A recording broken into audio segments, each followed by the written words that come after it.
আসসালামু আলাইকুম। এসএসসি 2027 সালের ব্যাচের জন্য আজকে আমার এই ক্লাস রসায়নে। আজকে আমাদের প্রথম ক্লাস রসায়নে। অলরেডি তোমরা 9টা অধ্যায় পড়া শেষ করেছো। এখন আমরা ক্লাস করব দশম অধ্যায় এবং এরপরে একাদশ, দ্বাদশ, ত্রয়োদশ, চতুর্দশ, এই মোট 5টা। এখানে কয়টা আছে? ত্রয়োদশ পর্যন্ত আছে। আমাদের রসায়ন আর 3টা অধ্যায় পড়তে হবে, তাই না? তোমাদের আর 3টা অধ্যায় পড়তে হবে। তো এখন দশম অধ্যায় শুরু করি। দশম অধ্যায় খনিজ সম্পদ, ধাতু, অধাতু, mineral resource, metals and non metals. এখানে কয়েকটা, এগুলা পাথরের মতো দেখতে, কিন্তু এগুলা নানা ধরনের খনিজ পাথর, আসলে খনিজ পাথর।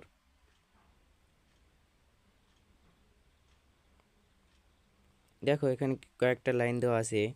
টিন, লোহা, তামা, সোনা, চীনামাটির তৈরি থালা বাসন, প্রাকৃতিক গ্যাস সহ হাজার হাজার প্রয়োজনীয় সামগ্রী আমরা পারিবারিক জীবন, শিল্প, কারখানা সহ বিভিন্ন ক্ষেত্রে প্রতিনিয়ত ব্যবহার করে আসছি। এগুলোর মৌলিক, যৌগিক বা বিভিন্ন মৌল বা যৌগের মিশ্রণ হতে পারে। এদের মধ্যে অনেক পদার্থ খনি থেকে পাওয়া যায়।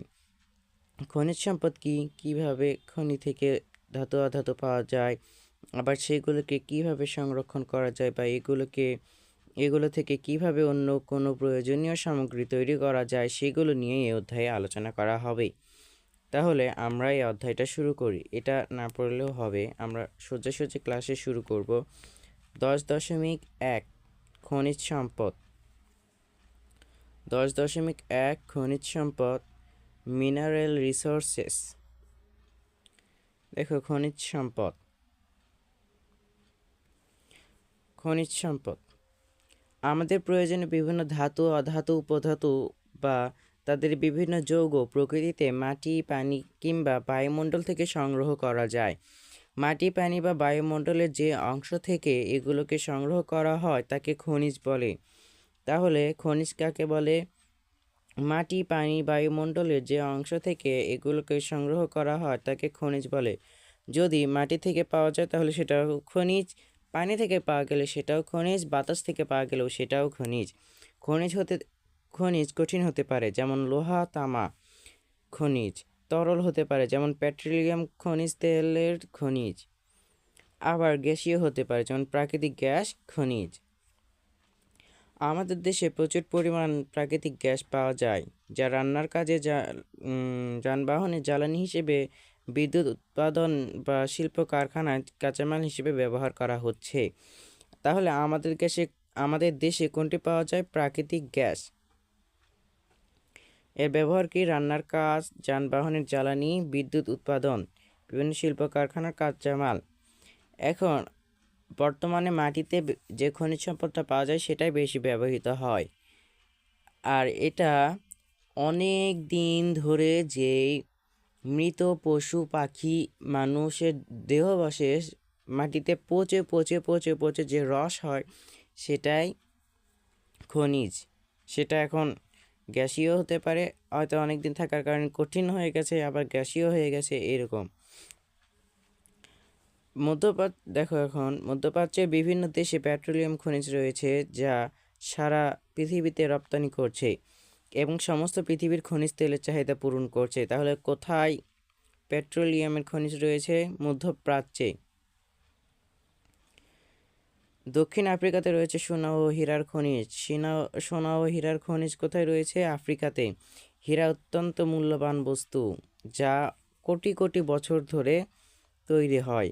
আসল হীরা, বাজারে অনেক নকল হীরা পাওয়া যায়, ওগুলো সবই নকল।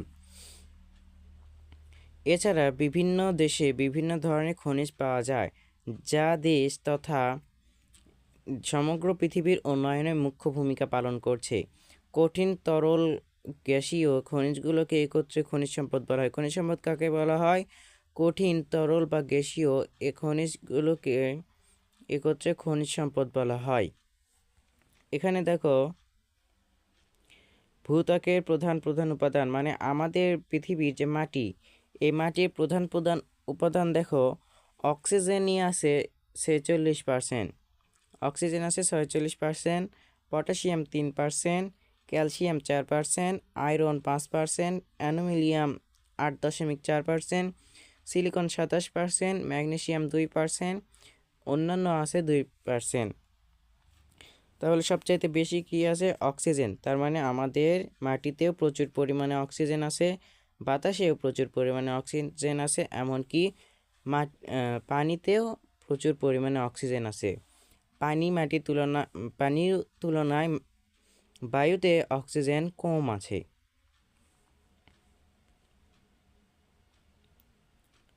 এখন দেখো শিলা, রক্স,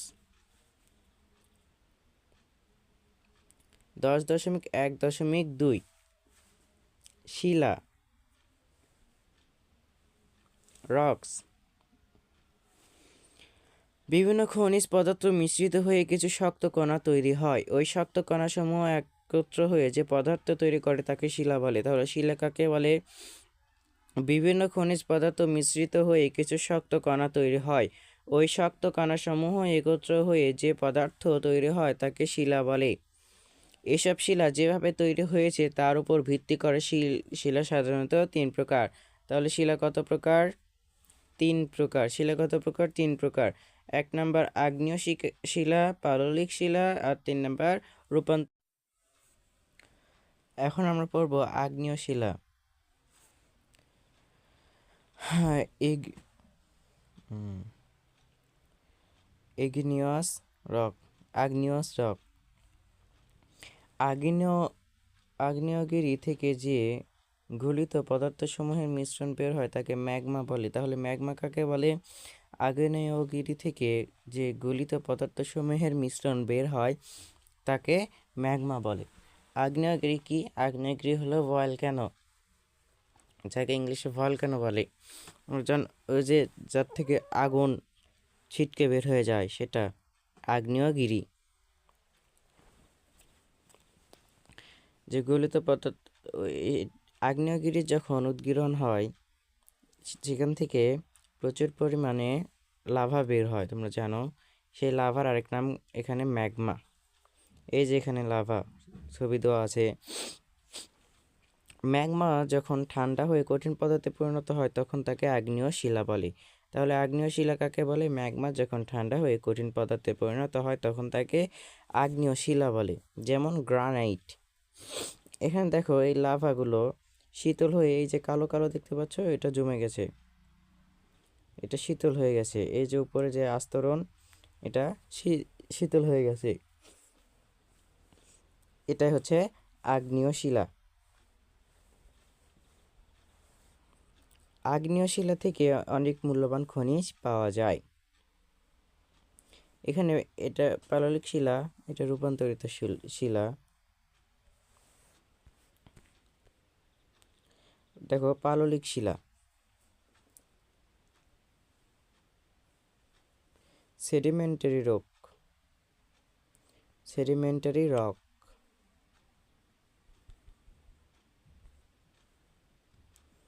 পাললিক শিলা, সেডিমেন্টারি রক।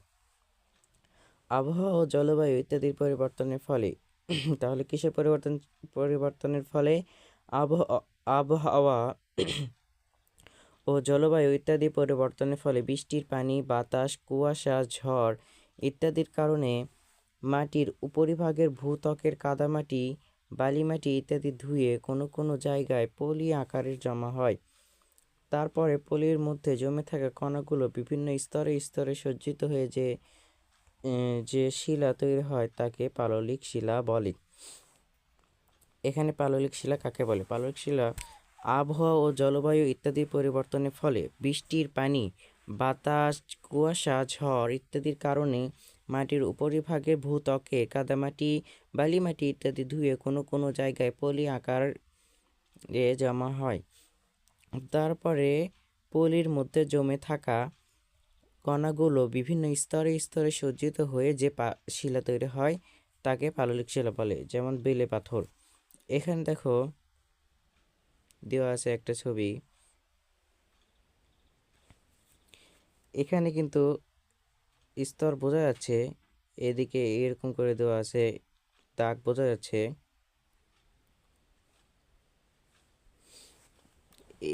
এটাই হচ্ছে এক একটা স্তর।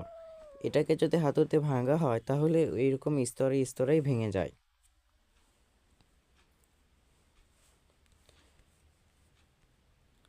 আর এখন রূপান্তরিত শিলা। রূপান্তরিত শিলা মেটাপরি রক। আগ্নেয় শিলা, পাললিক শিলা বিভিন্ন তাপ ও চাপে পরিবর্তিত হয়ে নতুন ধরনের যে শিলা তৈরি হয় সেগুলোকে রূপান্তরিত শিলা বলে। রূপান্তরিত শিলা কাকে বলে?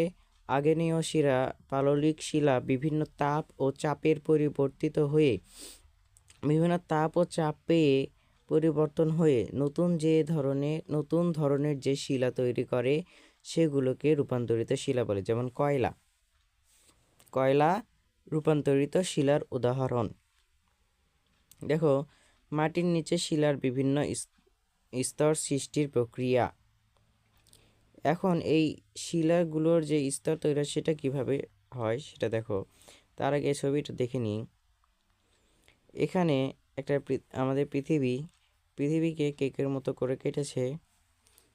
সেখানে দেখাচ্ছে ভেতরে কেমন থাকে। প্রথমে এখানে যেটা দেখা যাচ্ছে সাদা, এটা হচ্ছে বায়ুমণ্ডল। যদিও ওখানে লেখা নাই, এটা হচ্ছে পাহাড়। তারপরে এখানে সমুদ্র এখানে কি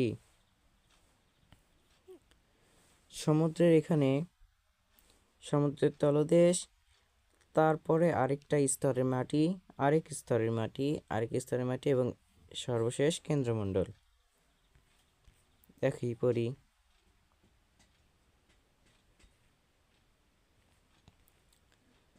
মাধ্যাকর্ষণ বল, তাপ, চাপ, প্রাকৃতিক শক্তির প্রভাবে মাটির নিচে শিলা বিভিন্ন স্তর সৃষ্টি করে।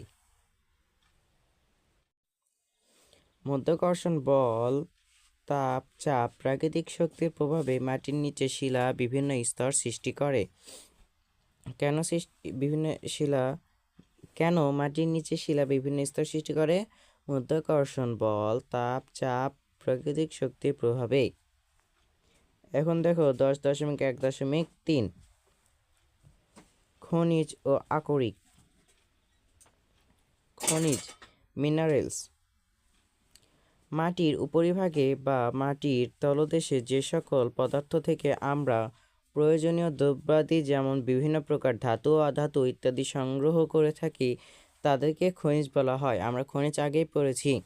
যে অঞ্চল থেকে এ খনিজ উত্তোলন করা হয় তাকে খনি বলে। খনি কাকে বলে? যে অঞ্চল থেকে খনিজ উত্তোলন করা হয় তাকে খনি বলে। আকরিক দেখো, অরেস।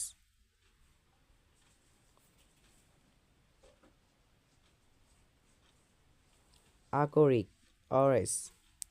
যে সকল খনিজ থেকে লাভজনকভাবে ধাতু বা অধাতুকে সংগ্রহ বা নিষ্কাশন করা যায় সে সকল খনিজকে আকরিক বলে। তাহলে আকরিক কাকে বলে? যে সকল খনিজ থেকে লাভজনক, মানে যেটা বিক্রি করলে লাভ হয়, এরকম লাভজনক ধাতু বা অধাতুকে সংগ্রহ করা বা কালেক্ট করা যায় সে সকল খনিজকে আকরিক বলে। যেমন গ্যালেনার সংকেত কি? PVS থেকে লাভজনকভাবে লেড ধাতু নিষ্কাশন করা যায়। তাহলে গ্যালেনা থেকে কি পাওয়া যায়? গ্যালেনা থেকে লেড পাওয়া যায়। তাই গ্যালেনাকে লেড ধাতুর আকরিক বা লেড ধাতুর খনিজ বলা হয়। তাহলে লেড ধাতুর আকরিককে বা লেড ধাতুর খনিজকে গ্যালেনা। বক্সাইট থেকে লাভজনকভাবে অ্যালুমিনিয়াম নিষ্কাশন করা যায়। তাহলে অ্যালুমিনিয়ামের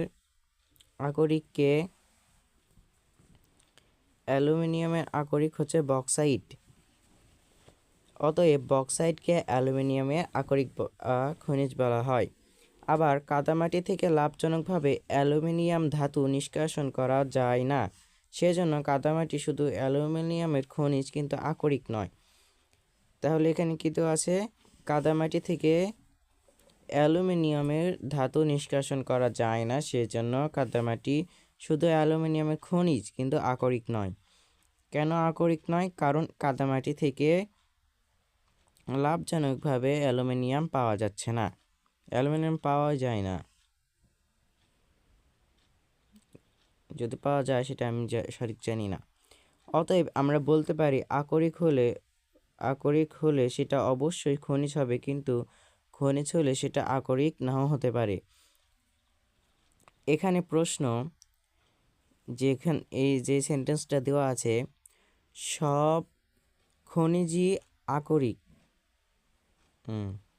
সব আকরিকই খনিজ, কিন্তু সব খনিজ আকরিক নয় কেন? ব্যাখ্যা করো। প্রথমে আমাদের আকরিক ও খনিজের সংজ্ঞা দিতে হবে। তাহলে আকরিক কাকে বলে? যে সকল খনিজ থেকে লাভজনকভাবে ধাতু বা অধাতুকে সংগ্রহ বা নিষ্কাশন করা যায় সে সকল খনিজকে আকরিক বলে। আর খনিজ কাকে বলে? মাটির উপরিভাগে বা মাটির তলদেশে যে সকল পদার্থ থেকে আমরা প্রয়োজনীয় দ্রব্যাদি যেমন বিভিন্ন প্রকার ধাতু অধাতু ইত্যাদি সংগ্রহ করে থাকি তাদেরকে খনিজ বলে। আকরিক থেকে আমরা লাভজনক ধাতু বা অধাতু পাই, কিন্তু খনিজ থেকে আমরা লাভজনক ধাতু বা অধাতু পাই না। সেই জন্য সকল আকরিকই খনিজ, কিন্তু সকল খনিজ আকরিক নয়। আয়রনের সালফাইডকে আয়রন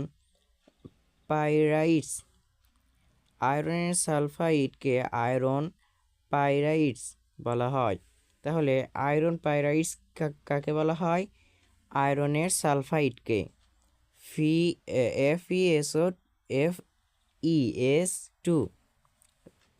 আয়রনের সালফাইড মানে ফেরাস সালফাইড। আয়রন পাইরাইটস থেকে আয়রন ধাতু নিষ্কাশন করা যায়। তাহলে কোথা থেকে আয়রন ধাতু নিষ্কাশন করা যায়? Iron pyrites. লোহা কোথা থেকে তৈরি হয়? আয়রন পাইরাইটস থেকে লোহা নিষ্কাশন করা যায়। খনিজ সম্পদের অবস্থান। আগে মনে করা হতো যে শুধু ভূগর্ভে বা মাটির নিচেই বুঝি খনিজ পদার্থ পাওয়া যায়। এখন আর এ ধারণা সঠিক বলা যায় না। কোনো কোনো খনিজ ভূগর্ভে, আবার কোনো কোনো খনিজ ভূপৃষ্ঠে পাওয়া যায়। সালফার খনিজ ভূগর্ভে পাওয়া যায়। নেত্রকোনার বিজয়পুরে সাদামাটি বা কেওলিন খনিজ ভূপৃষ্ঠেই পাওয়া যায়। তাহলে কোনটির খনিজ ভূগর্ভে পাওয়া যায়? সালফার খনিজ ভূগর্ভে পাওয়া যায়। এখানে যেটা দেওয়া আছে, কোথায় সাদামাটি বা কেওলিন খনিজ ভূপৃষ্ঠে পাওয়া যায়? নেত্রকোনার বিজয়পুরে। এটা মনে রাখবে। কিসের খনিজ পাওয়া যায়? কেওলিন বা সাদামাটির খনিজ ভূপৃষ্ঠে পাওয়া যায়। কোথায়? নেত্রকোনার বিজয়পুরে। কক্সবাজারের সমুদ্রের বালিতে জিরকনিয়ামের খনিজ জিরকন কোথায় পাওয়া যায়? জিরকনিয়ামের খনিজ বাংলাদেশে কোথায় অবস্থিত? কক্সবাজারে। আবার লোহার খনিজ হেমাটাইট, অ্যালুমিনিয়ামের খনিজ বক্সাইট, এগুলো অনেক জায়গাতেই ভূপৃষ্ঠেই পাওয়া যায়। হ্যালোজেন সমূহের খনিজ সমুদ্রে পানিতে পাওয়া যায়। হ্যালোজেনের খনিজ কোথায় পাওয়া যায়? সমুদ্রের পৃষ্ঠে পাওয়া যায়। এখানে 10.1 শেষ। তারপরে এখন 10.2। 10.2 পড়ার আগে আমরা এখানে 10.1-এর কয়েকটা লাইন আন্ডারলাইন করে দিই।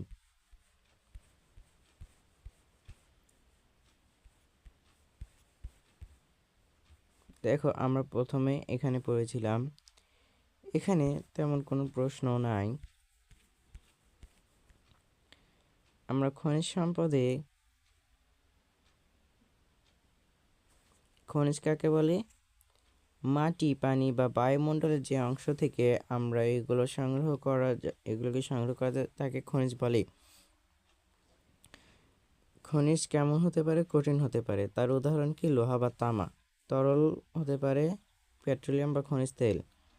গ্যাসীয় হতে পারে প্রাকৃতিক গ্যাস।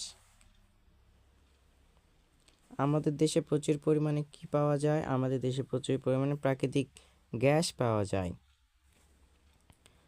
আর কোথায় পেট্রোলিয়ামের খনিজ রয়েছে? মধ্যপ্রাচ্যে পেট্রোলিয়ামের খনিজ রয়েছে।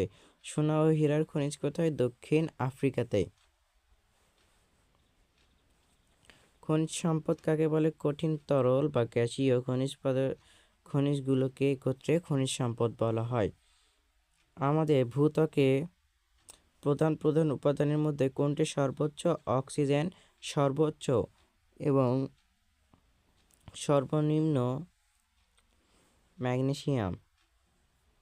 অন্যান্যর ভিতরে আরও অনেক কিছু আছে, কিন্তু যদি অন্যান্য থাকে তাহলে অন্যান্য উত্তর হবে, ম্যাগনেসিয়াম থাকলে ম্যাগনেসিয়াম।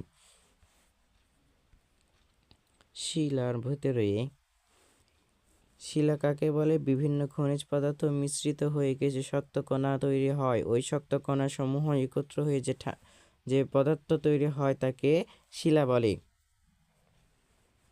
শিলা কত প্রকার? 3 প্রকার: আগ্নেয় শিলা, পাললিক শিলা, রূপান্তরিত শিলা। আগ্নেয় শিলা। ম্যাগমা কাকে বলে? আগ্নেয়গিরি থেকে গলিত পদার্থসমূহের মিশ্রণ বের হয় তাকে ম্যাগমা বলে। আগ্নেয় শিলা কাকে বলে? ম্যাগমা যখন ঠান্ডা হয়ে কঠিন পদার্থে পরিণত হয় তখন তাকে আগ্নেয় শিলা বলে। আগ্নেয় শিলার উদাহরণ দাও। আগ্নেয় শিলার উদাহরণ হলো গ্রানাইট। তারপর পাললিক শিলা। পাললিক শিলা কাকে বলে? আবহাওয়া, জলবায়ু ইত্যাদি পরিবর্তনের ফলে বৃষ্টির পানি, বাতাস, কুয়াশা, ঝড় ইত্যাদির কারণে মাটির উপরিভাগের ভূত্বক কাদামাটি, বালিমাটি ইত্যাদি ধুয়ে কোনো কোনো জায়গায় পলি আকারে জমা হয়।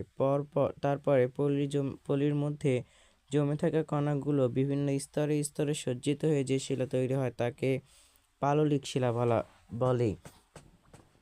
এখানে এত বড় সংজ্ঞা না দিয়ে তোমরা শুধু এটাও দিতে পারো, পলির মধ্যে জমে থাকা কণাগুলো বিভিন্ন স্তরে স্তরে সজ্জিত হয়ে যে শিলা তৈরি হয় তাকে পাললিক শিলা বলে।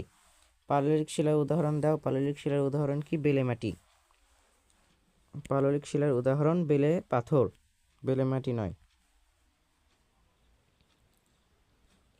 রূপান্তরিত শিলা কাকে বলে? আগ্নেয় শিলা, পাললিক শিলা বিভিন্ন তাপ ও চাপে পরিবর্তিত হয়ে নতুন ধরনের যে শিলা তৈরি হয় সেগুলোকে রূপান্তরিত শিলা বলে। রূপান্তরিত শিলার উদাহরণ কি? কয়লা।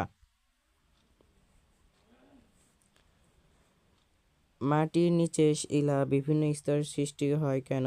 মাধ্যাকর্ষণ বল, তাপ, চাপ, প্রাকৃতিক শক্তির প্রভাবে মাটির নিচে শিলা বিভিন্ন স্তর সৃষ্টি করে। এখন এটা শেষই হয়নি। খনিজ কাকে বলে? মাটির উপরিভাগে বা মাটির তলদেশে যেসব পদার্থ থেকে আমরা প্রয়োজনীয় দ্রব্যাদি যেমন বিভিন্ন প্রকার ধাতু বা অধাতু ইত্যাদি সংগ্রহ করে থাকি তাদেরকে খনিজ বলা হয়। যে অঞ্চল থেকে খনিজ উত্তোলন করা হয় তাকে খনি বলে। খনি কাকে বলে? যে অঞ্চল থেকে খনিজ উত্তোলন করা হয় তাকে খনি বলে। আকরিক কাকে বলে? যে সকল খনিজ থেকে লাভজনকভাবে ধাতু বা অধাতুকে সংগ্রহ করা বা নিষ্কাশন করা যায় সে সকল খনিজকে আকরিক বলে।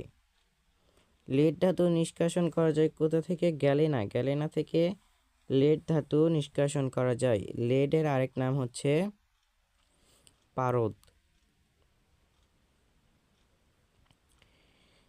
তাহলে লেড ধাতুর আকরিক বা খনিজকে গ্যালেনা। বক্সাইট কোন ধাতুর আকরিক বা খনিজ? অ্যালুমিনিয়াম। তাহলে এখানে কাদামাটি অ্যালুমিনিয়ামের শুধু খনিজ কিন্তু আকরিক নয়, ব্যাখ্যা করো। যদি এরকম প্রশ্ন থাকে তাহলে এখান থেকে দেবে কাদামাটি থেকে লাভজনকভাবে অ্যালুমিনিয়াম ধাতু নিষ্কাশন করা যায় না, সেজন্য কাদামাটি শুধু অ্যালুমিনিয়ামের খনিজ কিন্তু আকরিক নয়। তার আগে আমাদেরকে আকরিকের সংজ্ঞাটা দিতে হবে। আর এখানে যে প্রশ্নটা, সকল আকরিক খনিজ কিন্তু সকল খনিজ আকরিক নয় কেন, ব্যাখ্যা করো। তাহলে আমাদেরও সেমভাবে প্রথমে আকরিকের সংজ্ঞা দিতে হবে, তারপর খনিজের সংজ্ঞা দিতে হবে, তারপরে আমাদেরকে ব্যাখ্যা করতে হবে খনিজ থেকে লাভজনকভাবে কি পাওয়া যায় না, লাভজনকভাবে ধাতু নিষ্কাশন করা যায় না, কিন্তু আকরিক থেকে লাভজনকভাবে ধাতু নিষ্কাশন করা যায়। তাই সকল আকরিক খনিজ কিন্তু সকল খনিজ আকরিক নয়। তাহলে আয়রন ধাতু কিভাবে নিষ্কাশন করা যায়? আয়রনের সালফাইডকে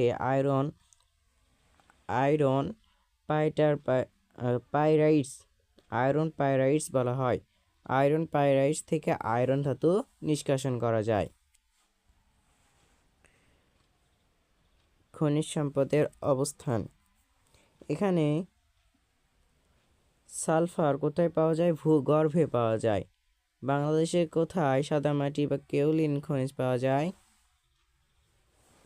বিজয়পুর, নেত্রকোনার বিজয়পুরে সাদামাটি বা কেওলিনের খনিজ পাওয়া যায়।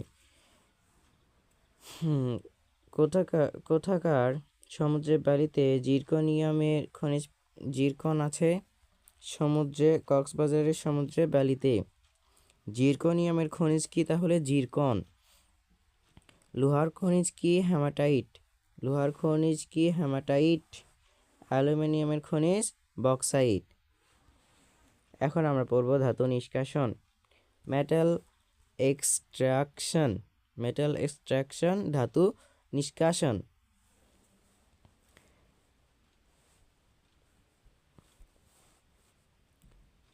দশ 10.2 ধাতু নিষ্কাশন, মেটাল এক্সট্রাকশন। যে পদ্ধতিতে আকরিক থেকে ধাতু সংগ্রহ করা হয় তাকে ধাতু নিষ্কাশন বলে। ধাতু নিষ্কাশন কাকে বলে? যে পদ্ধতিতে আকরিক থেকে ধাতু সংগ্রহ করা হয় তাকে ধাতু নিষ্কাশন বলে।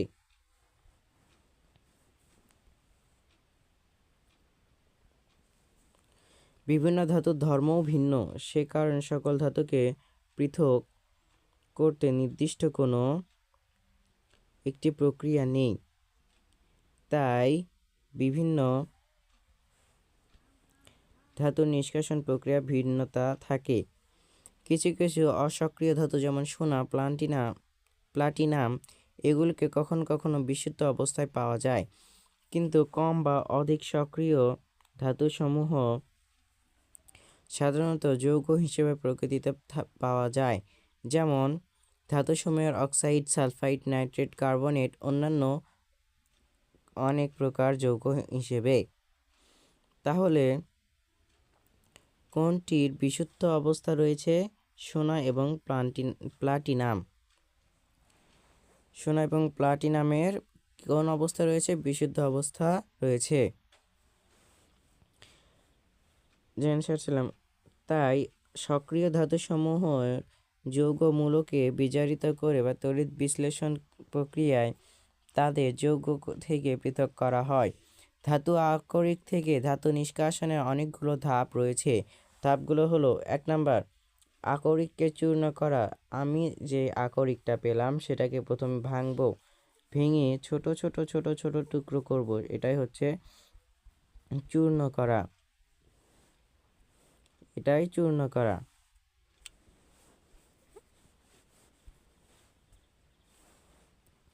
আকরিকের ঘনীকরণ মানে আকরিককে রান্না করা, মানে ঘন করা। ঘনীকৃত আকরিককে অক্সাইডে পরিণত করা। এখন এখানে অনেক কিছু দেওয়া আছে, সালফাইড, নাইট্রেট, কার্বনেট, অক্সাইড। এইরকম সালফেট, নাইট্রেট, কার্বনেট যে রূপেই থাকুক আমাকে প্রথমে সালফাইড করতে হবে, না আমাকে প্রথমে কি করতে হবে? সেগুলোকে আগে ভাঙতে হবে। যদি এইরকম শক্ত অবস্থায় থাকে ধাতু, এখানে ধাতু বোঝাচ্ছে, সেগুলো অবশ্যই শক্তই থাকে। ধাতুগুলোকে অবশ্যই আমাকে ভাঙতে হবে, না হলে সেগুলো ভালোভাবে আমি কাজ করতে পারবো না। এগুলোকে ভাঙতে হবে। তারপরে সেগুলোকে ঘনীকরণ করতে হবে, ঘনীভূত করতে হবে বা ঘনীকরণ করতে হবে। তারপর সেগুলোর অক্সাইড তৈরি করতে হবে, অক্সাইডে রূপান্তরিত করতে হবে। দেন তারপর ধাতব অক্সাইডকে মুক্ত ধাতুতে রূপান্তরিত করতে হবে। ধাতু বিশুদ্ধীকরণ করে তাকে বের করা যাবে। তাহলে ধাতু নিষ্কাশনের কয়টি ধাপ পেলাম আমরা? আমরা ধাতু নিষ্কাশনের জন্য 5টি ধাপ পেলাম। কয়টি? 5টি ধাপ পেয়েছি। 5টি ধাপ পেয়েছি। 1 নাম্বার কি? আকরিককে চূর্ণ করা, আকরিককে ভেঙে ফেলা। 2 নাম্বার আকরিকের ঘনীকরণ, আকরিককে ঘনীকরণ করতে হবে। 3 নাম্বার কি? ঘনীকৃত আকরিককে অক্সাইডে রূপান্তরিত করতে হবে। তারপরে 4 নাম্বার ধাতব অক্সাইডকে মুক্ত ধাতুতে রূপান্তর করতে হবে। 5 নাম্বার ধাতুকে বিশুদ্ধকরণ করতে হবে। তবে একটি নির্দিষ্ট ধাতুর জন্য সব সময় সবগুলো ধাপ প্রযোজ্য নয়। প্রত্যেকটি ধাতুর ধর্মের উপর ভিত্তি করে সেই ধাতুর জন্য প্রযোজ্য ধাপগুলো ব্যবহার করতে হবে। নিচের বিভিন্ন ধাপ সংক্ষেপে আলোচনা করা হলো। 1 নাম্বার আকরিককে চূর্ণ করা।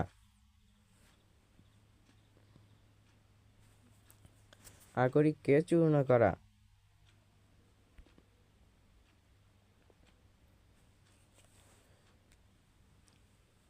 সাধারণত খনি থেকে যে আকরিককে উত্তোলন করা হয় তা যদি বড় এবং কঠিন শিলাখণ্ড হয় তবে এই কঠিন শিলাকে চূর্ণ বিচূর্ণ করা হয়। প্রথমে শিলাখণ্ডকে জো ক্রাশারের সাহায্যে ছোট ছোট টুকরায় পরিণত করা হয়। তারপর বল ক্রাশারের সাহায্যে আকরিককে ছোট ছোট টুকরায় মিহি দানায় বা পাউডারে পরিণত করা হয়। তাহলে শিলাখণ্ডকে ছোট ছোট টুকরা করতে কোনটি ব্যবহৃত হয়? জো ক্রাশার। এবং পাউডার মতো করতে কোনটি ব্যবহার করা হয়? বল ক্রাশার। এখানে ছবি দেওয়া আছে জো ক্রাশার, জো ক্রাশারের ছবি দেওয়া আছে। এখানে ধাতু দেওয়া হয়, এখানে প্রসেসিং হয়ে ভেঙে এই দিক দিয়ে বের হয়, এই দিক দিয়ে বের হয়। এই মেশিনের নাম জো ক্রাশার।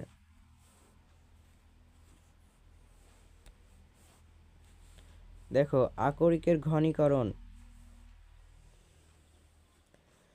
সাধারণত যে আকরিক থেকে ধাতু নিষ্কাশন করা হবে সে আকরিক ব্যতীত অন্যান্য কিছু পদার্থ আকরিকের সাথে মিশ্রিত অবস্থায় থাকে।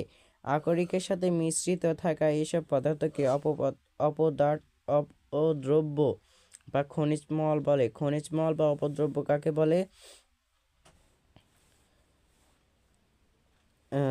যে আকরিক থেকে যে আকরিক থেকে ধাতু নিষ্কাশন করা হবে সেই আকরিক ব্যতীত অন্যান্য কিছু পদার্থ আকরিকের সাথে মিশ্রিত অবস্থায় থাকে। আকরিকের সাথে মিশ্রিত থাকা এইসব পদার্থকে অপদ্রব্য বা খনিজ মল বলে। কাজে আকরিককে যখন চূর্ণ বিচূর্ণ করা পাউডারের দানায় পরিণত করা হয়েছে তখনও সেই পাউডার দানার মধ্যে বিভিন্ন অপদ্রব্য বা খনিজ মল থাকে। যেমন বক্সাইট আকরিককে খনি থেকে তোলার সময় বক্সাইট আকরিকের সাথে খনিজ মল হিসেবে বালি মিশ্রিত থাকে। তাহলে বক্সাইট আকরিকের সাথে খনিজ মল হিসেবে মিশ্রিত থাকে কোনটি? বালি মিশ্রিত থাকে। এই খনিজ মলসমূহকে দূর করে বিশুদ্ধ আকরিক পাওয়ার জন্য যে পদ্ধতি প্রয়োগ করা হয় তাকে আকরিকের ঘনীকরণ বলা হয়। আকরিকের ঘনীকরণ কাকে বলে? এই খনিজ মলসমূহ দূর করে বিশুদ্ধ আকরিক পাওয়ার জন্য যে পদ্ধতি প্রয়োগ করা হয় তাকে আকরিকের ঘনীকরণ বলা হয়। আকরিকের ঘনীকরণের জন্য বিভিন্ন পদ্ধতি ব্যবহৃত হয়, যেমন হাইড্রোলাইটিক পদ্ধতি, চুম্বকীয় পৃথকীকরণ, ফেনা ভাসমান পদ্ধতি, রাসায়নিক পদ্ধতি ইত্যাদি।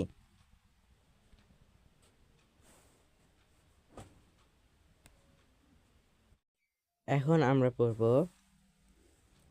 হাইড্রোলাইটিক পদ্ধতি, হাইড্রোলাইটিক মেথড।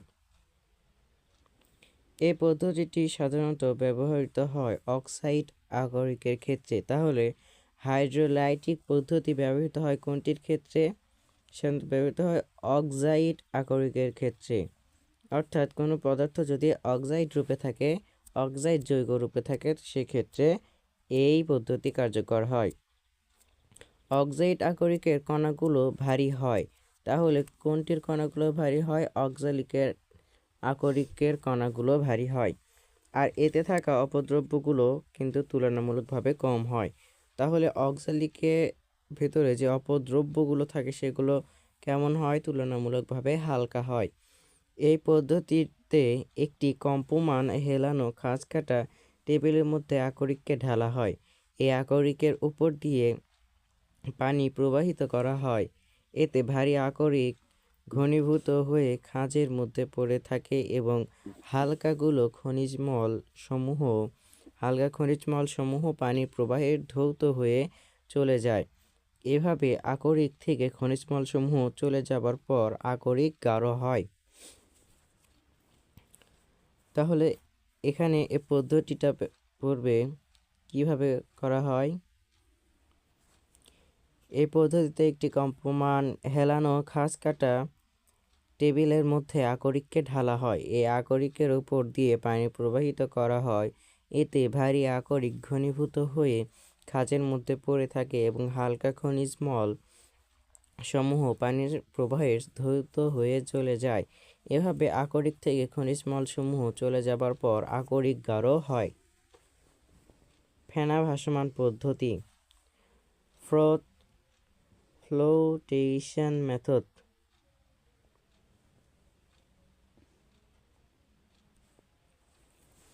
ফেনা ভাসমান পদ্ধতি।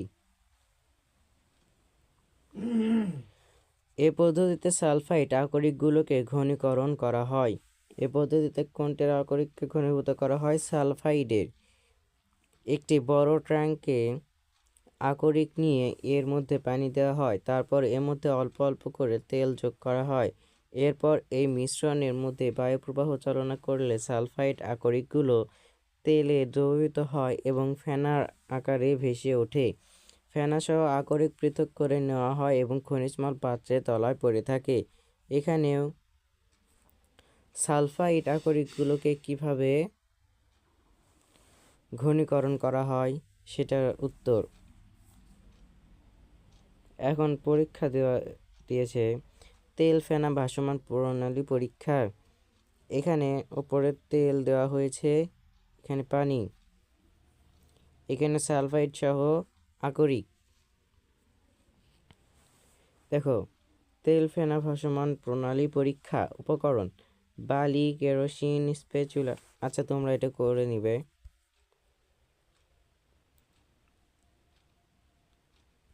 আমরা পরে পড়া যাচ্ছি। চৌম্বকীয় পৃথকীকরণ পদ্ধতি। চৌম্বকীয় পৃথকীকরণ পদ্ধতি: যখন খনিজমল বা আকরিক এদের মধ্যে যে কোনো একটি চুম্বক দ্বারা আকর্ষিত হয় তখন এই পদ্ধতি ব্যবহার করা হয়। এই পদ্ধতিতে চূর্ণকৃত আকরিককে একটি ঘূর্ণায়মান বেল্টের উপর দিয়ে চালনা করা হয়। বেল্টটি চিত্রের মতো দুইটি ধাতব চাকার সাহায্যে ঘোরে। এই ধাতব চাকা দুইটি একটি চৌম্বক ধর্ম বিশিষ্ট।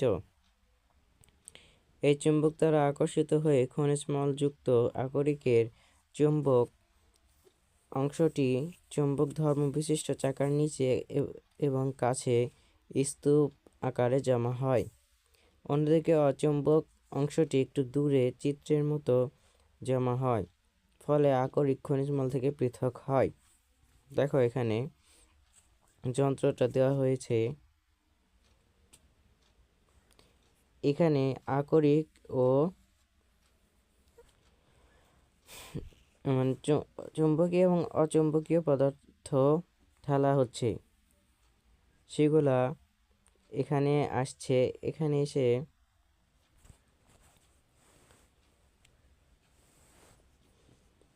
যে এটা চুম্বক, এই চাকাটা চুম্বকীয়। এটা রাবারের বেল, রাবারের উপর চুম্বক কাজ করে না।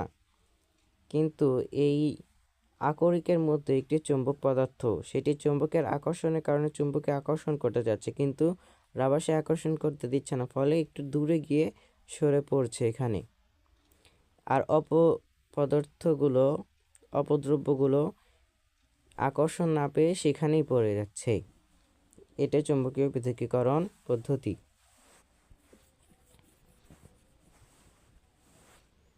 তারপরে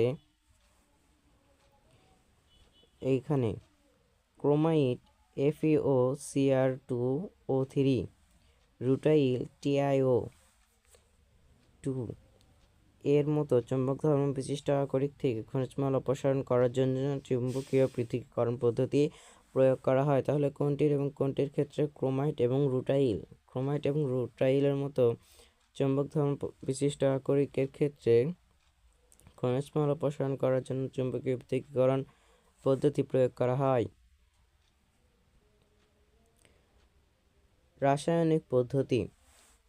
যে সকল ক্ষেত্রে কোনো পদার্থ আকরিক বা খনিজমলের যে কোনো একটির সাথে বিক্রিয়া করে কিন্তু অন্যটির সাথে বিক্রিয়া করে না, সে সকল ক্ষেত্রে আকরিক থেকে খনিজমল অপসারণ করার জন্য রাসায়নিক পদ্ধতি প্রয়োগ করা হয়। যেমন বক্সাইট থেকে অ্যালুমিনিয়াম অক্সাইড পাবার জন্য রাসায়নিক পদ্ধতি প্রয়োগ করা হয়। তাহলে কোনটির ক্ষেত্রে এই রাসায়নিক পদ্ধতি ব্যবহার করা হয়? বক্সাইট থেকে অ্যালুমিনিয়াম অক্সাইড পাওয়ার জন্য রাসায়নিক পদ্ধতি প্রয়োগ করা হয়। বক্সাইটের সাথে আয়রন অক্সাইড, টাইটানিয়াম অক্সাইড, বালি ইত্যাদি খনিজমল হিসেবে মিশ্রিত থাকে। তাহলে বক্সাইটের সাথে কি কি যুক্ত থাকে? বক্সাইটের সাথে আয়রন অক্সাইড, টাইটানিয়াম অক্সাইড, বালি ইত্যাদি খনিজমল হিসেবে থাকে। বক্সাইডের মধ্যে সোডিয়াম হাইড্রোক্সাইড যোগ করে উত্তপ্ত করলে বক্সাইডের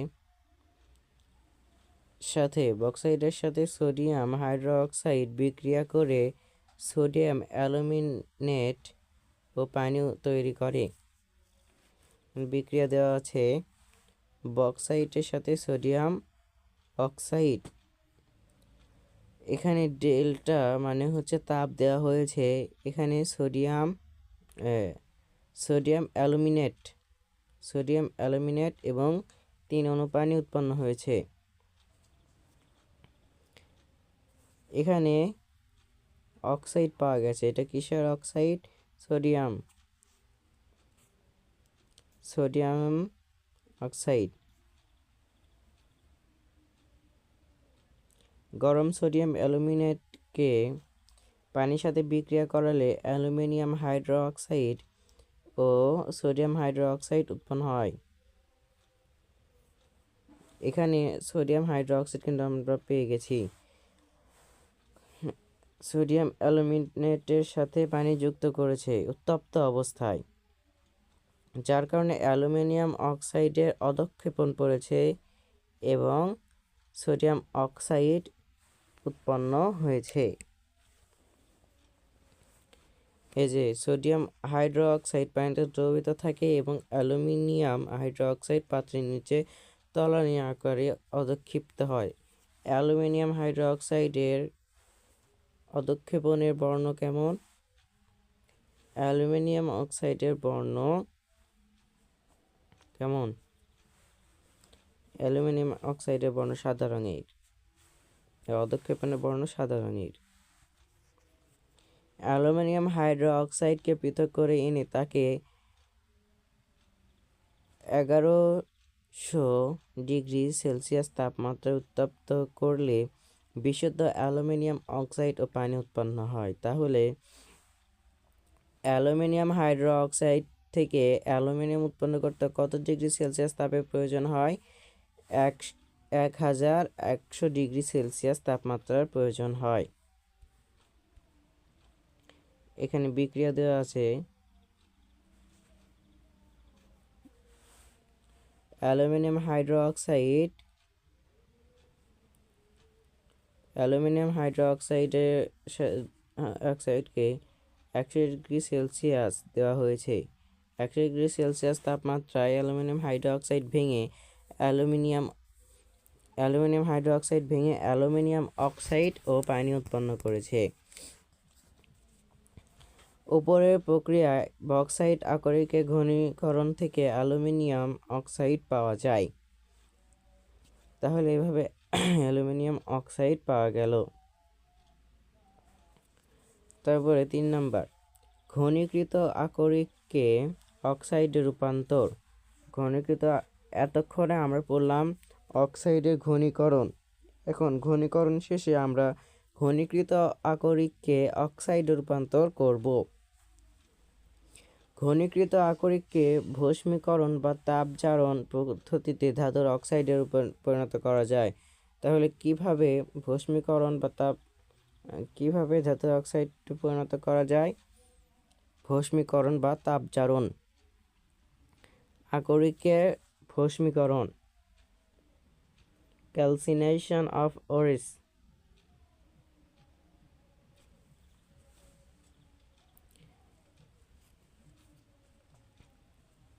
আকরিকের ভস্মীকরণ।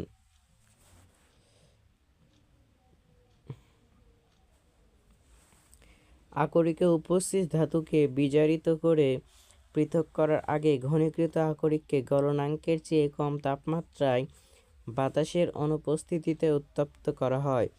এই প্রক্রিয়াকে ভস্মীকরণ বলে। ভস্মীকরণ কাকে বলে?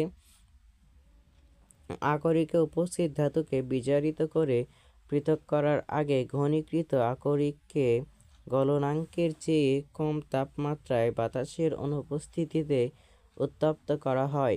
এই প্রক্রিয়াকে ভস্মীকরণ বলে। ভস্মীকরণের ফলে আকরিক থেকে পানিসহ কার্বনেট, বাইকার্বনেট, হাইড্রোক্সাইড জাতীয় কিছু অপদ্রব্য কার্বন ডাইঅক্সাইড কিংবা পানি হিসেবে দূরীভূত হয়। এ সকল অপদ্রব্য দূর না করলে পরবর্তীতে এগুলো দূর করা কঠিন। এখানে দেখো কয়েকটা উদাহরণ দেওয়া হয়েছে।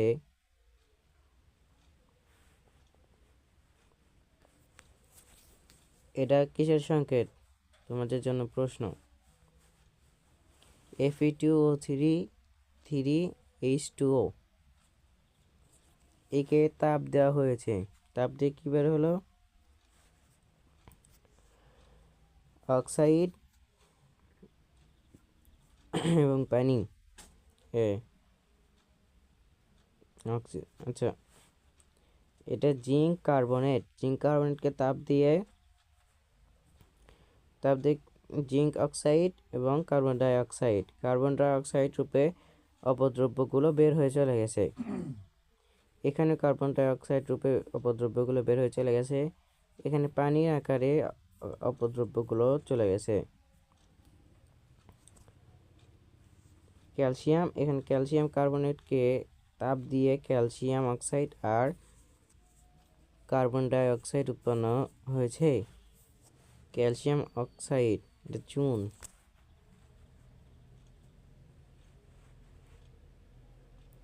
আকরিকের তাপজারণ। সাধারণত সালফাইড আকরিকের তাপজারণ করা হয়। তাহলে কোনটির ক্ষেত্রে তাপজারণ প্রযোজ্য হয়? সালফাইড আকরিকের ক্ষেত্রে। সালফাইড আকরিককে গলনাঙ্কের চেয়ে কম তাপমাত্রায় বাতাসের উপস্থিতিতে উত্তপ্ত করা হয়। এর ফলে সালফাইড, ফসফরাস, আর্সেনিক ইত্যাদি উদ্বায়ী খনিজ মল অক্সাইড হিসেবে দ্রবীভূত হয়। এখানে দেখো পিভিএস কিসের সংকেত পড়ছিলাম, মনে নাই। জিঙ্ক সালফেট, অক্সিজেন,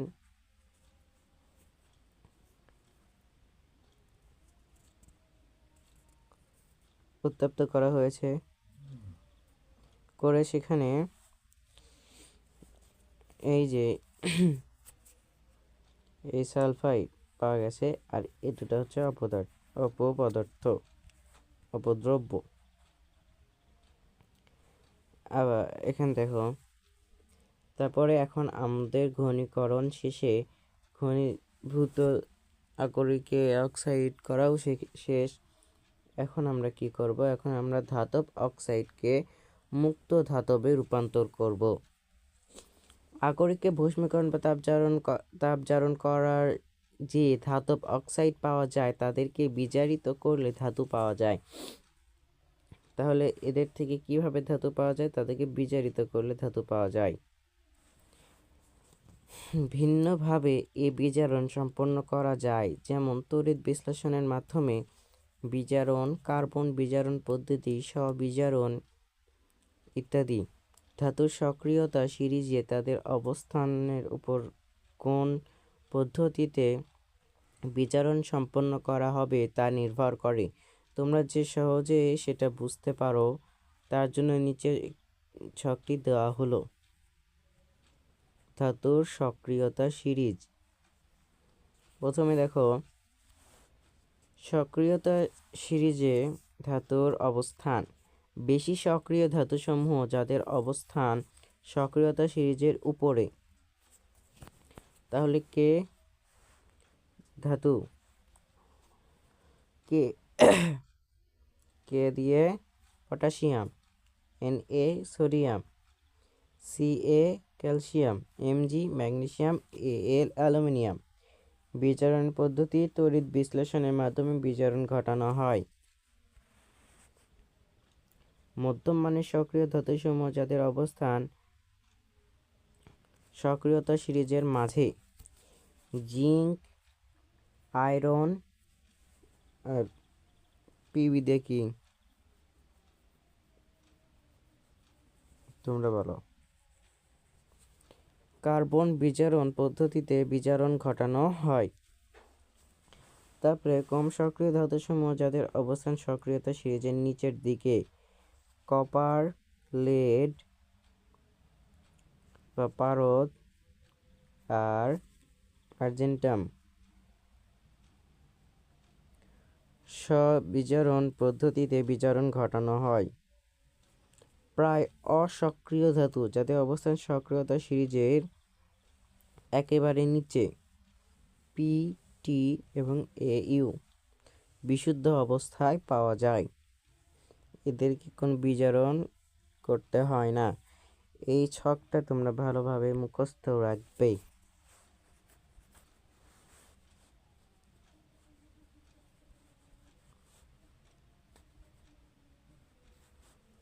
মুখস্থ।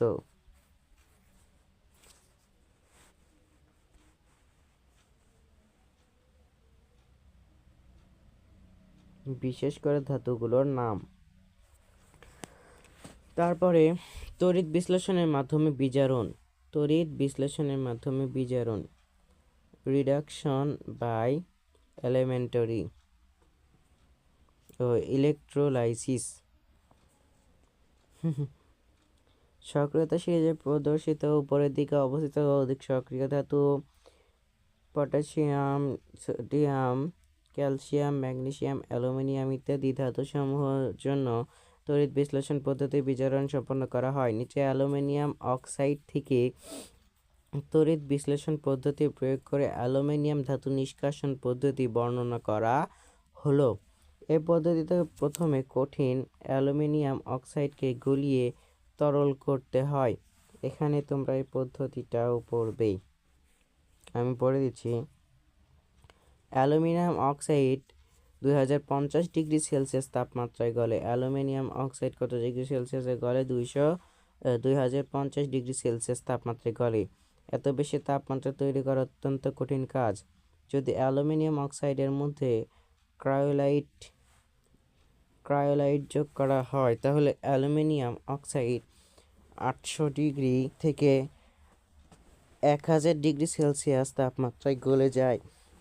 গলিত অ্যালুমিনিয়াম কার্বনেট অ্যালুমিনিয়াম অক্সাইড এর মধ্যে অ্যালুমিনিয়াম 3 এবং অ্যালুমিনিয়াম 2 পজিটিভ, অ্যালুমিনিয়াম 3 পজিটিভ এবং অক্সিজেন 2 নেগেটিভ আয়ন থাকে। বিক্রিয়া দিয়েছে। গ্রাফাইট কার্বন এর আস্তরণযুক্ত একটি স্টিলের পাত্রের মধ্যে গলিত অ্যালুমিনিয়াম অক্সাইড এবং ক্রায়োলাইট এর মিশ্রণ নেওয়া হয়। কোন কার্বনের আস্তরণযুক্ত? গ্রাফাইট কার্বনের আস্তরণযুক্ত একটি স্টিলের পাত্রে গলিত অ্যালুমিনিয়াম অক্সাইড এবং ক্রায়োলাইট এর মিশ্রণ নেওয়া হয় এবং এর মধ্যে কয়েকটি কার্বন তন্ত্র এমনভাবে প্রবেশ করানো হয় যাতে এটি স্টিলের পাত্রকে স্পর্শ না করে। এবার স্টিলের পাত্রকে ব্যাটারির ধনাত্মক প্রান্তের সাথে এবং কার্বন দণ্ডগুলোকে ব্যাটারির ধনাত্মক প্রান্তের সাথে যুক্ত করা হয়। বিদ্যুৎ প্রবাহের সাথে সাথে তড়িৎ বিশ্লেষণ শুরু হয়। তড়িৎ বিশ্লেষণকালে O2 নেগেটিভ অ্যানোডে ইলেকট্রন ত্যাগ করে O2 গ্যাস তৈরি করে, অক্সিজেন গ্যাস তৈরি করে এবং দ্রবণে বিদ্যমান অ্যালুমিনিয়াম 3 পজিটিভ ক্যাথোড থেকে ইলেকট্রন গ্রহণ করে অ্যালুমিনিয়াম ধাতুতে পরিণত হয়। এখানে বিক্রিয়া দেওয়া হয়েছে।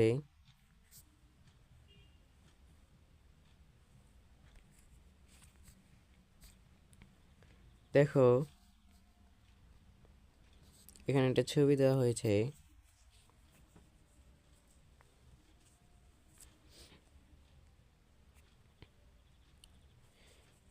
এখানে গলিত অ্যালুমিনিয়াম অক্সাইড ক্রোমাইটের একটি মিশ্রণ নেওয়া হয়েছে।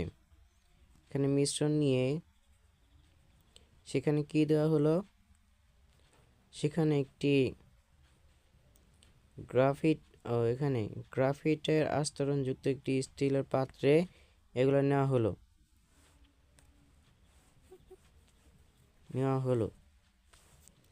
তারপরে কি করা হলো? তারপর ব্যাটারির সাথে যুক্ত করা হলো, ব্যাটারির সাথে ইলেকট্রন দেওয়া হলো, বিদ্যুৎ তাড়না করা হলো। সেই সাথে এইখানে যেই অক্সিজেন অ্যানোডে ছিল সেটি অক্সিজেন গ্যাসে পরিণত হয়ে উড়ে গেল এবং গলিত অ্যালুমিনিয়াম বের হয়ে আসলো। এটা দেওয়া আছে।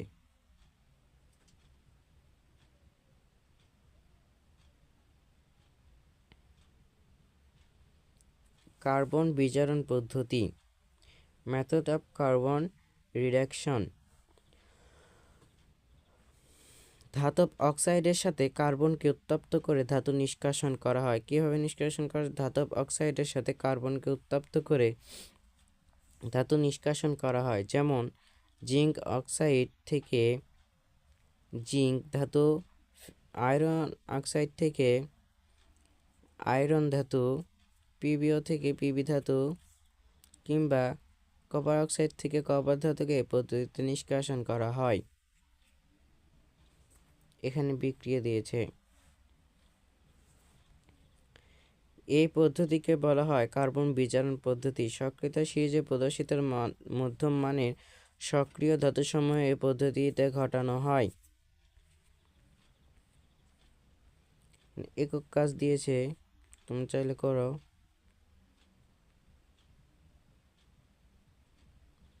স্ববিজারণ, অটো রিডাকশন।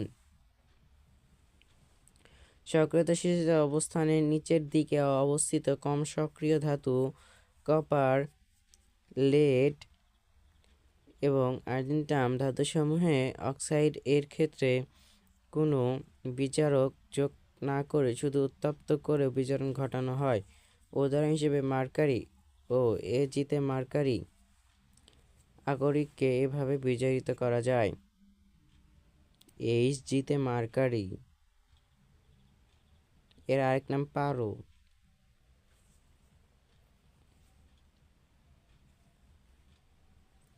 বিক্রিয়া, ধাতু বিশুদ্ধকরণ। আমাদের 4টা কাজ কমপ্লিট। আমরা প্রথমে করেছি ধাতু অধাতু চূর্ণকরণ, তারপরে ঘনীকরণ, ঘনীকৃত ধাতুকে অক্সাইডে রূপান্তর, তারপরে মুক্ত বা এটা মুক্ত পদার্থে রূপান্তর।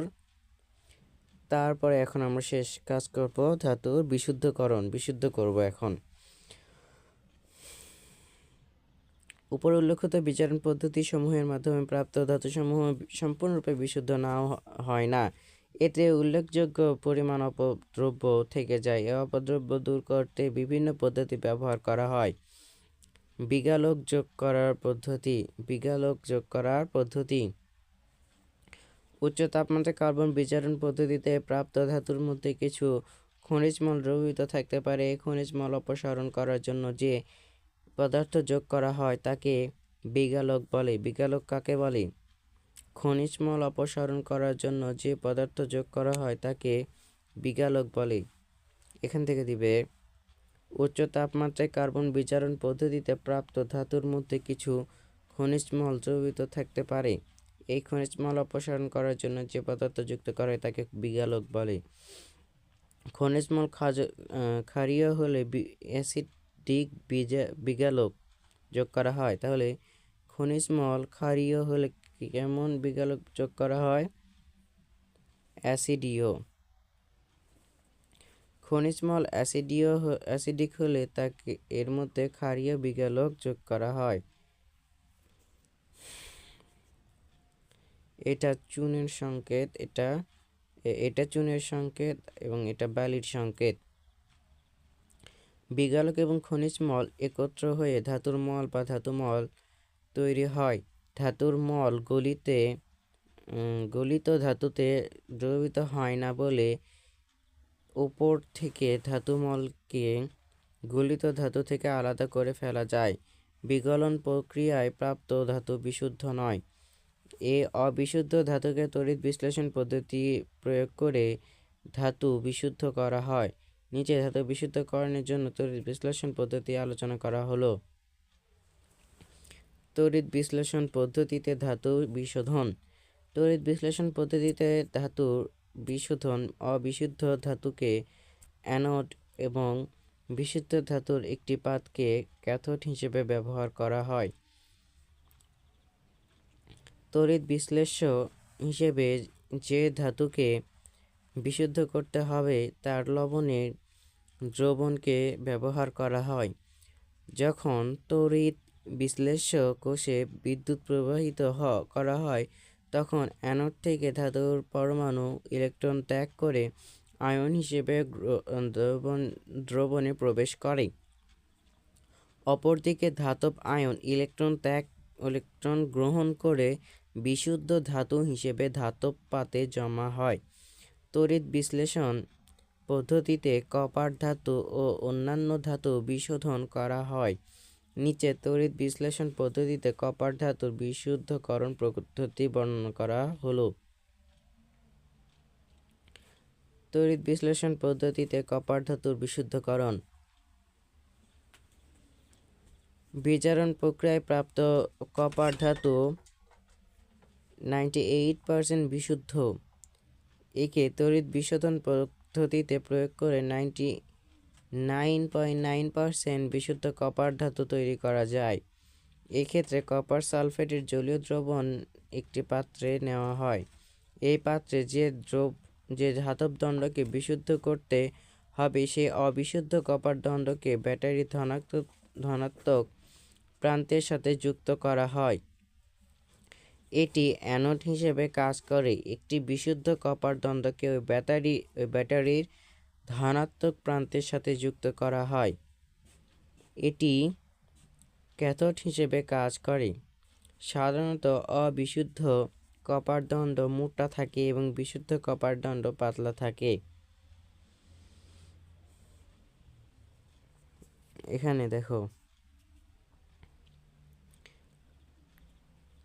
এই যে এটা বিশুদ্ধ কপার দণ্ড যেটা মোটা, এটা অবিশুদ্ধ কপার দণ্ড। দেখতে প্রায় সেম মনে হলেও এখানে নাম দিয়ে রাখছে।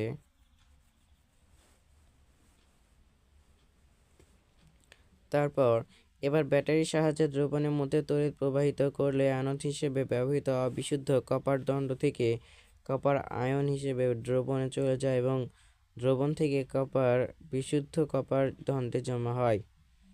এক্ষেত্রে অ্যানোডে জারণ বিক্রিয়া সংঘটিত হয় এবং ক্যাথোডে বিজারণ বিক্রিয়া সংঘটিত হয়।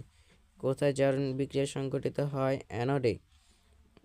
ক্যাথোডে বিজারণ বিক্রিয়া সম্পন্ন হয়।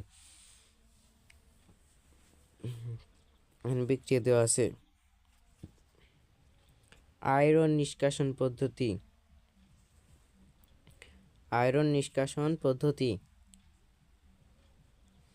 আয়রন একটি গুরুত্বপূর্ণ ধাতু। আয়রনের গুরুত্বপূর্ণ আকরিক হলো হেমাটাইট।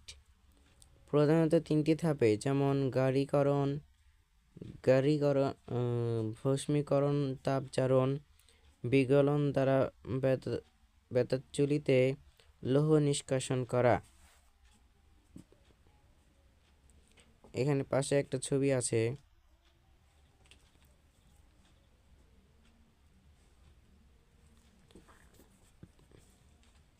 ওপরে লোহার আকরিক কোক বা চুনা পাথর রাখা আছে।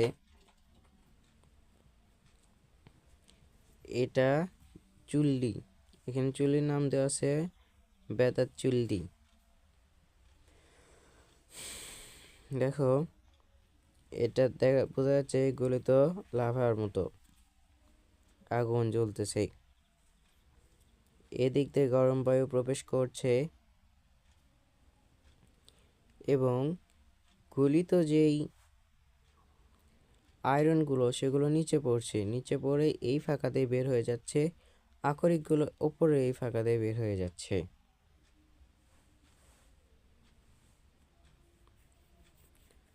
তো পড়ি, এই পদ্ধতিতে একাধিক রাসায়নিক বিক্রিয়া ঘটে। এখানে বিক্রিয়া দেওয়া আছে কয়েকটা।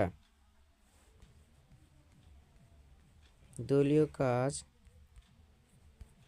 নাও করার তেমন দরকার নাই। এতদূর পর্যন্তই 10.2। 10.2-এ এখন আমরা প্রশ্ন আন্ডারলাইন করে দিই।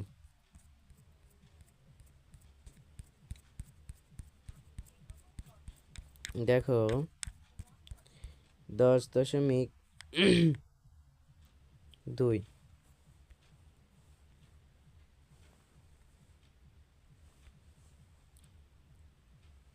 এখানে ধাতু নিষ্কাশন কাকে বলে? তোমরা এগুলো বইয়ে আন্ডারলাইন করে নিবে।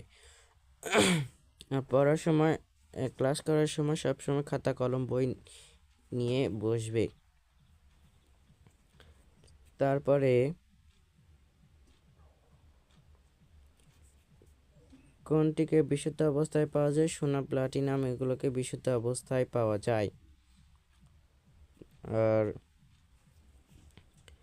ধাতু আকরিক থেকে ধাতু নিষ্কাশনে অনেকগুলো ধাপ রয়েছে। এগুলো কি কি, কয়টি এবং কি কি? আকরিককে চূর্ণ করা, আকরিককে ঘনীকরণ, ঘনীকৃত আকরিককে অক্সাইডে রূপান্তর, ধাতব অক্সাইডকে মুক্ত ধাতুতে রূপান্তর, ধাতু বিশুদ্ধকরণ। তারপর শিলাখণ্ডকে প্রথমে কোন যন্ত্রের সাহায্যে ছোট করা হয়? জো ক্রাশার। এরপর কোনটির সাহায্যে মিহিদানা করা হয়? পাউডার করা হয়? বল ক্রাশারের সাহায্যে আকরিককে ছোট ছোট টুকরা মিহিদানায় পরিণত করা হয়। তারপরে খনিজ মল কাকে বলে? আকরিকের সাথে মিশ্রিত থাকে এইসব পদার্থকে অপদ্রব্য বা খনিজ মল বলে।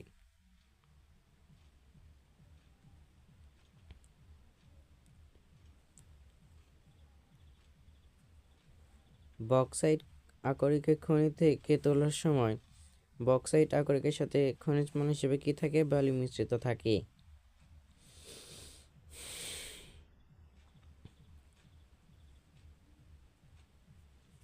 এখানে ঘনীকরণ কাকে বলা হয়? খনিজ মল সমূহকে দূর করার জন্য একটি বিশুদ্ধ আকরিক পাওয়ার জন্য যে পদ্ধতি প্রয়োগ করা হয় তাকে আকরিকের ঘনীকরণ বলা হয়।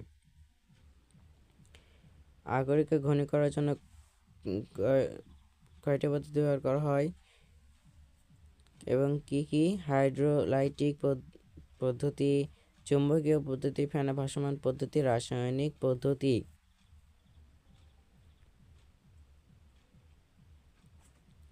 এখানে দেখো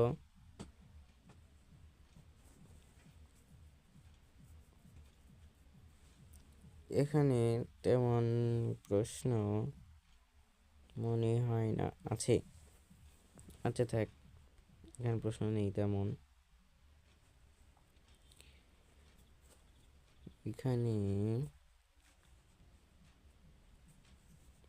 এখানেও তেমন প্রশ্ন নয়।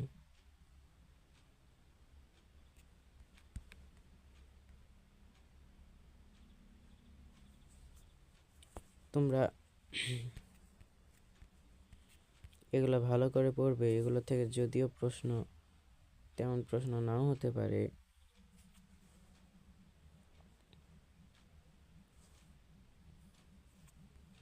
কিন্তু পড়া উচিত,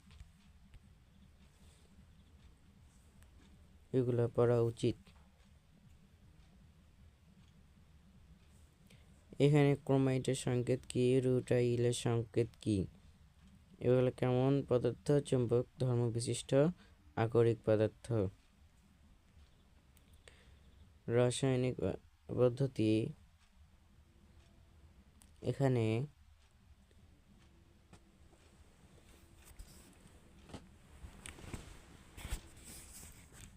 কোনটির ক্ষেত্রে রাসায়নিক পদ্ধতি প্রয়োগ করা হয়?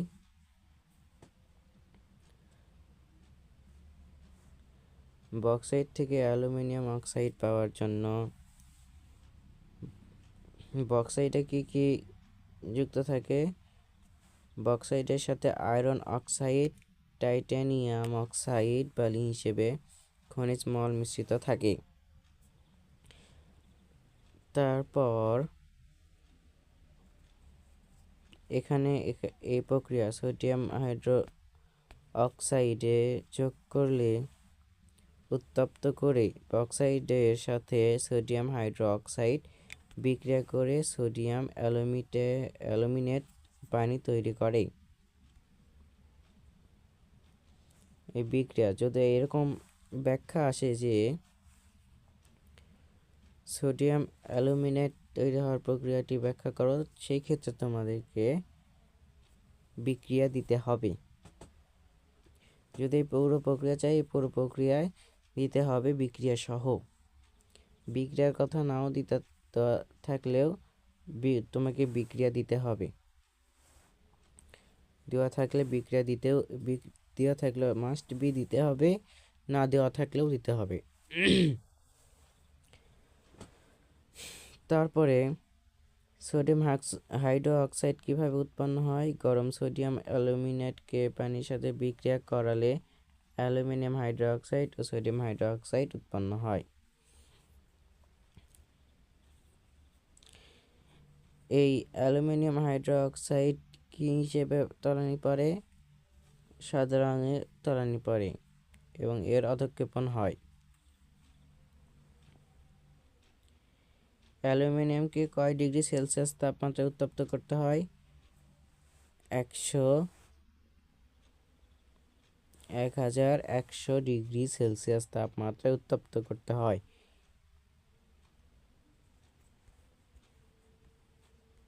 এক্ষেত্রেও বিক্রিয়া দিতে হবে।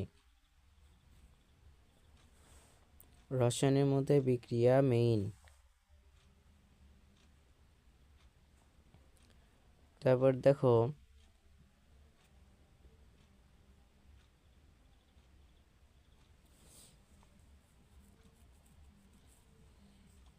ভস্মীকরণ কাকে বলে? আকরিকে উপস্থিত ধাতুকে বিজারিত করে পৃথক করার আগে ঘনীকৃত আকরিককে গলনাঙ্কের চেয়ে কম তাপমাত্রায় বাতাসের অনুপস্থিতিতে উত্তপ্ত করা হয়। এই প্রক্রিয়াকে ভস্মীকরণ বলে।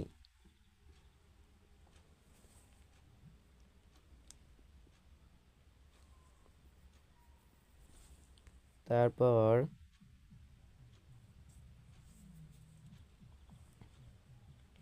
কোন আকরিক কোন আকরিকের ক্ষেত্রে তাপ জারণ করা হয়?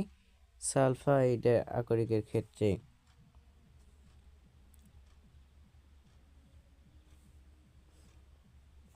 তারপরে প্রক্রিয়া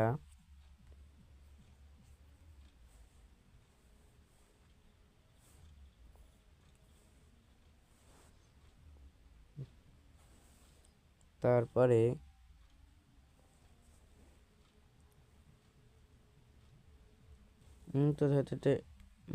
এখানে এই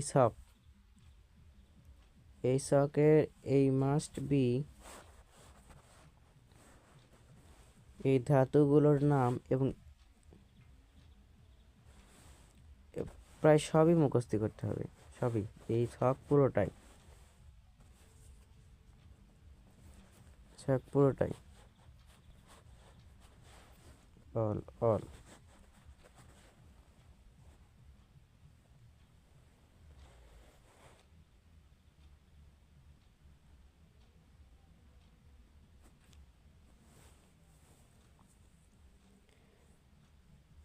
এখন তারপরে দেখো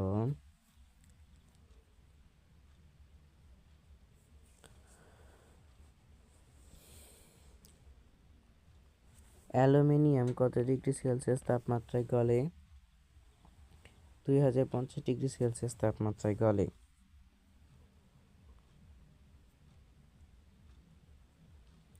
অ্যালুমিনিয়াম অক্সাইডের মধ্যে কোনটি যোগ করলে এর গলনাঙ্ক 800 থেকে 1000 ডিগ্রি সেলসিয়াস হয়? ক্রায়োলাইট। ক্রায়োলাইট যোগ করলে তাপ অক্সাইড 800 থেকে 1000 ডিগ্রি তাপমাত্রায় গলে যায়। গলিত অ্যালুমিনিয়াম অক্সাইডের মধ্যে কি কি আয়ন থাকে? তারপরে বিক্রিয়া,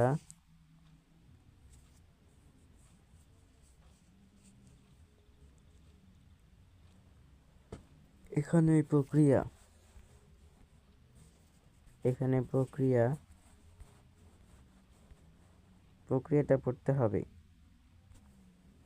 প্রশ্ন আসতে পারে যে কিভাবে এটা করা হয়, ব্যাখ্যা করো।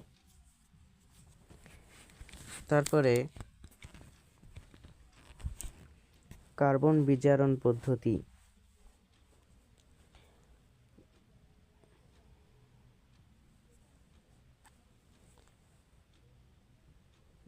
এখানে প্রথম লাইন,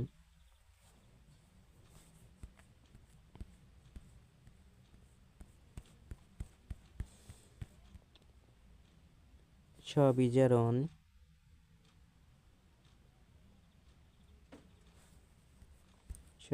তেমন প্রশ্ন নাই। বিশুদ্ধকরণের ক্ষেত্রে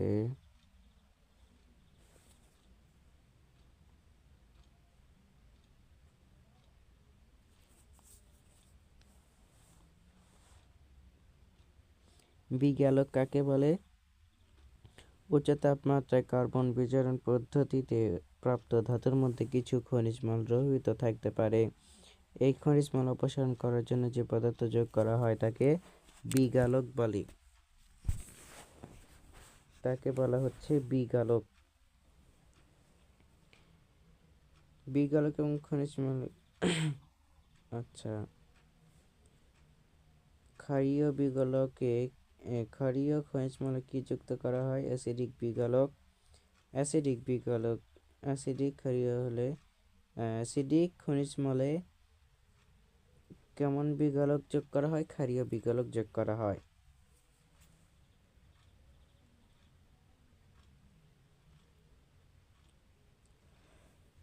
তারপর এখানে এটা পড়বে,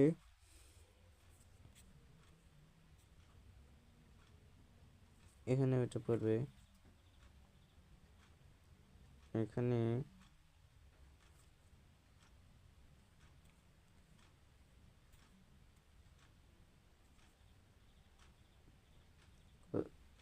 এই এখানে এটার ক্ষেত্রে কোথায় জারণ বিক্রিয়া সংঘটিত হয়, কোথায় বিজারণ বিক্রিয়া সংঘটিত হয়?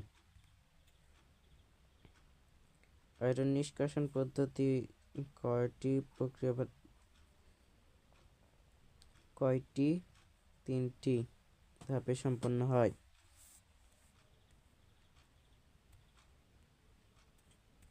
তারপরে এখানে আমাদের আজকের এই ক্লাস এখানেই খতম। পরে 10.3 তারপরে অবশ্য সব ছোট ছোট আছে, ছোট ছোট হলে পড়াতে সময় লাগে না, কিন্তু বড় হলে সেটা আবার বুঝেও দিতে হয়। ছোট হলে অবশ্য অনেকটাও দেরি হয়। আজকে এই পর্যন্ত, সবাই ভালো থাকো, সুস্থ থাকো। আসসালামু আলাইকুম।